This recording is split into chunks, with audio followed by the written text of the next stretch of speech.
ہر ایک جو وہاں پہ شہید ہوا ہے اس کی ایک اپنی داستان ہے، اور جو وہاں سے بچ کے غازی ہو گیا ہے اس کے لیے ایک اپنی ہی ہے۔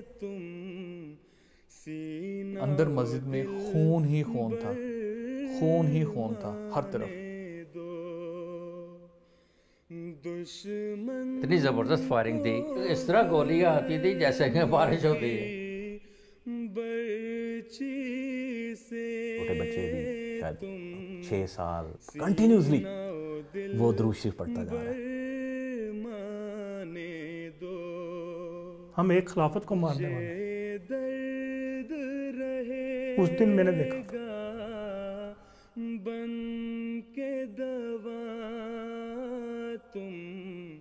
صبر کرو وقت آنے دو۔ 28 مئی 2010 جمعے کا دن، یہ ایک ایسا دن ہے میری زندگی کے لیے جو میں کبھی بھی بھلا نہیں سکتا۔ ہر انسان کی زندگی میں کچھ دن، کچھ لمحات ایسے ہوتے ہیں ان کو کبھی بھی بھلایا نہیں جا سکتا۔ اس دن ایک اور عجیب جو چیز تھی، بڑی تیز ہوا چل رہی تھی نا، مٹی والی ہوا جو ہوتی ہے، اور وہ ایک جیسے ہم نے سنا ہے کہ ہمارے بزرگ کہتے تھے کہ جب کوئی ناحق قتل ہوتا ہے نا تو خونی آندھی چلتی ہے۔ میں نا اصل میں جمعہ جو ایک ایسا دن ہوتا تھا کہ میں کوشش کرتا تھا کہ میں جمعہ ہر حال میں جو ہے مجھے چھٹی لینے پڑے، چاہے مجھے کسی سے کوئی اپنا ناراضگی اختیار کرنی پڑے اپنے شیف کے ساتھ، لیکن میں ہمیشہ کوشش کرتا تھا کہ میں جمعہ ضرور پڑھوں۔ ان دنوں ہمارے امتحان ہو رہے تھے او لیول کے، تو میں گھر پہ ہی تھا، تو جمعے کا وقت جو ہے مجھے اب سے یاد نہیں کب تھا، مگر اس سے کافی دیر پہلے 2 گھنٹہ پہلے جو ہے میرے بڑے بھائی وہ آئے کمرے میں اور کہتے ہیں کہ جمعہ پڑھنے چلتے ہیں۔ تو میں کبھی تو بہت ٹائم ہے، میں اس دن کام پہ تھا، جاب پہ تھا، اور جاب سے ہم تقریباً 4 دوست جو ہے جمعے کے لیے نکلے ہیں۔ پھر آدھے گھنٹے بعد چلتے ہیں، تو میں کہا چلو پھر ابھی، حالانکہ کافی ٹائم تھا پھر بھی ہم اس دن بہت پہلے چلے گئے تھے۔ مین جو ہال تھا وہ بھر چکا تھا، جو نماز کا بیت النور کا پرانا حصہ ہے مسجد کا، اور جو پچھلا حصہ تھا اس میں بھی ہم لوگ اوپر والے فلور پہ آرام سے، گرمیوں کے دن تھے، بیٹھ کے 28 مئی کا دن تھا، اور خطبہ جو ہے وہ 27 مئی کا یوم خلافت کے حوالے سے تھا۔ ابھی مربی صاحب نے جو سورہ فاتحہ کے بعد ابھی خطبہ شروع ہی کیا تھا، 2-3 جملے بھی بولے ہوں گے کہ دور سے جو ہے وہ گولیوں کی آوازیں آنی شروع ہو گئیں، کافی دور سے، ایک دھماکہ سا ہوا ہے، تو بہرحال چوکا دیا ہے ہمیں، لیکن پاکستان میں رہتے ہوئے دھماکوں کو اتنا محسوس نہیں کرتے، جیسے یہاں پہ اگر تھوڑا سا ہو جائے تو ہم کہتے ہیں کیا ہو گیا۔ اور یہ وقت تھا 1:35۔ اس وقت تو میں کبھی بھی نہیں بول سکتا، میں نے فوری طور پر سامنے گھڑی کی سوئیوں کی طرف میری توجہ تھی۔ پھر ہوا یہ تھا کہ ایک خادم جو ہے، نوجوان خادم تھا، وہ باہر کے راستے سے بھاگا ہوا اندر آیا، اور اس نے کہا کہ وہ جو لوگ ہیں وہ اندر آ گئے ہیں اور ہمارے لوگ زخمی ہوئے ہیں، اور کسی کے پاس ہتھیار ہے تو مجھے ہتھیار دیں کہ جو ہے ہم ان کا مقابلہ کریں۔ ابھی اس میں تقریباً 5-6 منٹ گزر چکے ہوئے تھے اس کاروائی میں، مطلب فائرنگ متواتر ہو رہی تھی۔ مسجد کی کھڑکیاں تھیں، ادھر سے گرنیڈ آتا تھا، یعنی کہ وہ دہشت گرد نے گرنیڈ اندر پھینکا۔ گرنیڈ کے پھٹتے ہی بے شمار ہمارے احمدی شہید بھی ہوئے، جو زخمی بھی ہوتے، جب زخمی ہو جاتے تو وہ پھر ان کو گولیاں مارتا اسی کھڑکی کے اندر سے، باہر والی سائڈ سے۔ تب جو ہے لوگوں نے باہر کو بھاگنا شروع کیا، جو مین دروازہ ہے، میرے خیال سے باہر کے دروازے بند کر دیے گئے تھے، مگر جو مسجد کا جو حال ہے اس سے باہر کا جو سین ہے وہ دروازہ کھلا ہوا تھا، تو لوگ وہاں کو سارے باہر بھاگے، اور اکثر جو لوگ ہیں وہ نیچے جو جگہ ہے بیسمنٹ، وہاں پر چلے گئے اور بیسمنٹ کا دروازہ بند کر دیا تھا۔ یہ درد رہے گا بن کے دوا، تم صبر کرو وقت آنے دو۔ امیر صاحب جو ہیں انہوں نے بڑی اونچی آواز میں کہا کہ بھائی، ان کو یہ کہا گیا کہ آپ کو جو ہے ہم لے جاتے ہیں نیچے، آپ تو جائیں نا کم از کم آپ، تو انہوں نے بڑی اونچی آواز میں کہا، انہوں نے کہا میں آپ لوگوں کا امیر ہوں، اور میں تب تک نہیں جاؤں گا جب تک میرا ایک ایک بندہ یہاں پہ موجود ہے۔ اسی وجہ سے پھر اللہ تعالیٰ نے بہرحال ان کو جو رتبہ دیا شہادت کا، وہ بہرحال بہت بڑا ہے۔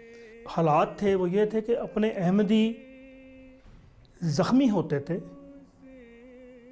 اندر سے جو دہشت گرد گولیاں مار رہا تھا وہ زخمی ہوتے تھے اور وہ باہر نکلتے تھے، اور ان کے زخموں کی یہ حالت یا ان کا خون اتنا کو بہ رہا ہوتا تھا کہ وہ